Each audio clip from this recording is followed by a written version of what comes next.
Hi everybody, hope you're well. Today I will read from the catalogue of the first Architecture Biennale in Venice, curated in 1980 by Paolo Portoghesi, entitled The Presence of the Past. How Things Got to Be the Way They Are Now, by Vincent Scully. The events of the past 15 years have been truly amazing. An entire way of thinking about architecture has been called into question and in many instances has already been almost entirely replaced by other sets of ideas in the minds of the young. I refer in general to what Europeans have normally called the modern movement, but specifically to that aspect of it which has in America usually been described as the international style. That style was rigorously exclusive and puristically hermetic, and, it must be admitted, rather paranoid in its conceptual stance.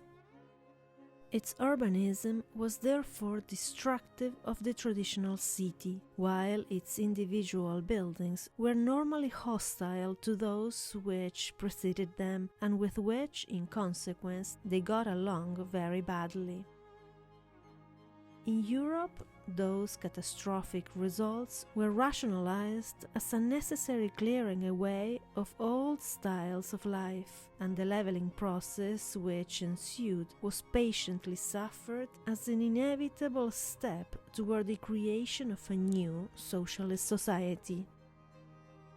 The old architecture was seen as the embodiment of upper-class attitudes.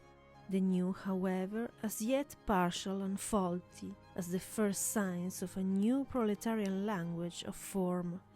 Those hopes or illusions have by now been sadly deceived.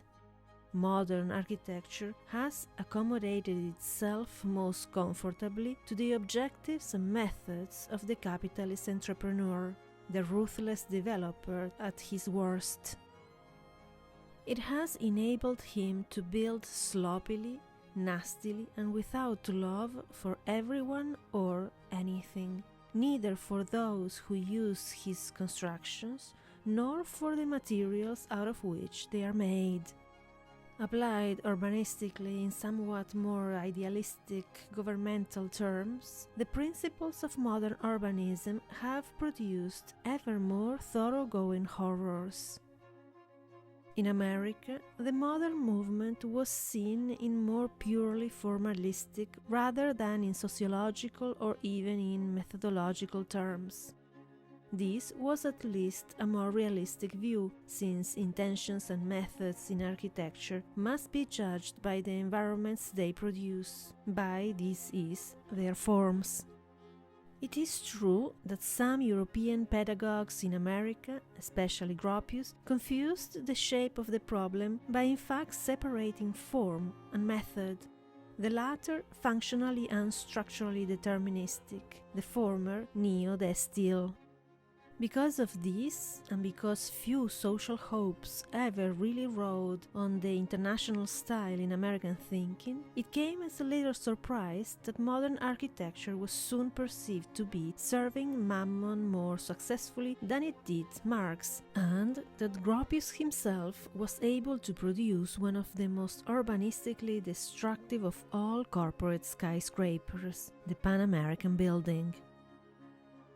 This, like a typical Bauhaus design object, and over the objections of Emory Roth, was placed on a cross-axis to the existing tower of the Grand Central Office Building, and so destroyed the shape and the sweep of Park Avenue forever.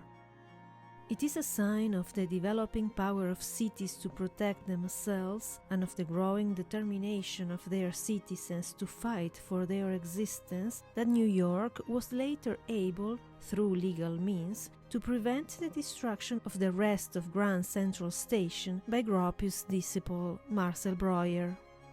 Since that time, the preservation, conservation, and rehabilitation of all buildings and all neighborhoods as a whole has become the major landmark of advanced urbanistic thinking in America. Only the remaining bureaucrats of the redevelopment agencies, who obdurately continue to wear headlights for brains, are still trying to rip cities apart for those ravishing high-speed connectors which Le Corbusier and Gideon hailed. They are still doing enormous damage, but their days are numbered for many deep reasons, ranging from ethics to energy, which can best be discussed later. Too late, however, for millions of America's poor who were dispossessed of their neighborhoods under redevelopment's middle-class socialism of the 1960s, whereby a coalition of suburbanities with center city merchants and bankers tore the fabric of our towns apart for the benefit of the automobile and its shopping center trade. How like the Ville radieuse the result came to look. Cars rushing through the empty space, large corporate structures standing in vast areas of parking. And why not? Le Corbusier's vision had finally come to pass, since the poor, as he had demanded long ago, had at last been vanished from the town.